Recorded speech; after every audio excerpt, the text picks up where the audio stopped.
Hi nonlinear algebra students, this is the retake ticket for Learning Target 9 where we learned about polynomials and combining like terms. I'm going to start with number 1 and will demonstrate all of the examples in the column on the left side. After I complete number 1, you can pause the video and try number 2 and continue with this process until you are done. Do your best to stay focused. You got this. Alright, so let's look at number 1. I see that we have to combine like terms using addition.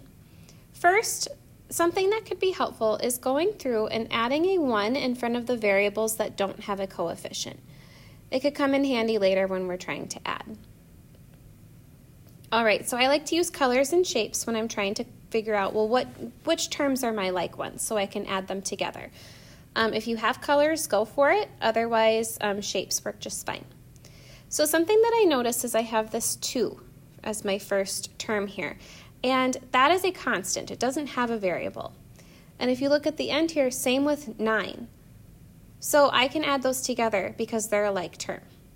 2 plus 9 is 11, so I will write 11, and I'm good with that. Next, I see that I have a 1x. So I'm looking for all of the other terms that also have just an x. So that's right here. I've got another one right here. And this 2x. So I'm going to add all of those together. So I've got 1, 2, 3, 4, 5. So I'm going to write down plus 5 and then I leave the x. And last, I see that I've got a 1y right here, and I also have another 1y over here. I can put those together. That is 1, 2. So I'm going to put a plus 2 and leave the y. There isn't anything else I can do to make this more simple, so I'm going to put an equals here and then box my answer. I am done. So you can start number 2. Go ahead and pause the video, give it a try. You can do this. And we will start together at number 3. For number 3, you can go ahead and start with putting a 1 in front of that x squared. I can see that this problem is a lot like the one before. It wants us to combine using addition. Also, subtraction. And we've got a like term that now has an exponent. So that also changes things just a little bit. So here I see I have 8y squared. And the only other term that has a y squared is this minus 2. So I'm going to take 8y squared minus 2y squared, which is 6y squared. Next, I see plus 2y.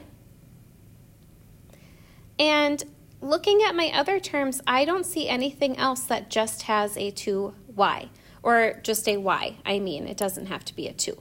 So that just stays by itself, and there aren't any changes. All right, then I see I've got a constant, a 1, and a 5 here. So remember, this is a 1 minus 5. And if you're not quite sure, you can use a calculator, and I can see that that's a minus 4. So I'm going to write down minus 4. And we can't forget about this x squared, 1x squared here at the end. There isn't anything that I can combine that with, so I'm just going to leave it as plus 1x squared. I can't do anything to make this more simple, so I'm going to put my equals and box my answer. Go ahead and pause the video and you can try number 4. Now with number 5, we have to do multiplication, and we're going to start with distributing. Remember, multiplication has some different rules compared to addition. If you don't see an exponent, it can be helpful to go and put a little 1 for when you're multiplying later. All right, so I'm going to start with distributing. I'm going to take 3x times 2x. 3 times 2 is 6. I'm going to leave the x, and remember, when we are multiplying, we have to add the exponents. So 1 plus 1 is 2, so this becomes an x squared. Next, I'm going to take 3x times, remember this is a negative 2 right here, not a positive 2. So 3x times negative 2 is a minus 6, and you have to bring along that x. There isn't anything else I can do to make this more simple, so I'm going to put an equals and box my answer. Go ahead and pause, and you can try number 6. Number 7. All right, so we can take some strategies from before. We can put a 1 in front here, and we can also put a little 1 right there as an exponent. So we are distributing again. So I'm going to take negative 1x squared times 1x. Well, negative 1 times positive 1 is just negative 1. I'm going to put my x, and then remember we have to add the exponents. So I'm going to take 2 plus 1, which is 3. Then I have to take negative 1x squared times negative 2. Well, a negative and a negative make a positive.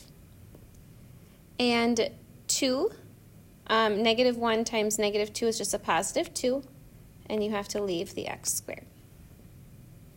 That's all I can do here, so I'm going to put an equals and put a box around it. Okay, we're almost done, so you go ahead, you try number 8, pause the video, and we'll do number 9 together. All right, so this one's a little bit more complicated because we have to distribute, and then we're going to have like terms to combine at the end. So let's break it into pieces. Let's just start with distributing. So I'll take 2 times 3y, which is 2 times 3 is 6, and I'll leave the y. 2 times 2 is a positive 4. And then I'm going to rewrite this piece right here. So now I can then do what we did for numbers 1 through 4 and add and subtract. So minus 1x minus 4. Now let's go ahead and figure out what our like terms are. So I've got this 6y. I don't see another term that has a y. So I'm just going to rewrite it and leave it. Looking at this positive 4, well, that's 4 minus 4. Well, 4 minus 4 is just 0. So actually, those technically cancel each other out. Then I have this minus 1x, and there isn't another term with an x, so I'll leave it as minus 1x. There isn't anything else I can do here, so I'm going to put my equals, put a box around it, and I am done. All right, so pause the video, you go ahead and complete number 10, and then check with your teacher to make sure you are ready to go ahead and take your retake. Thanks for listening, and good luck.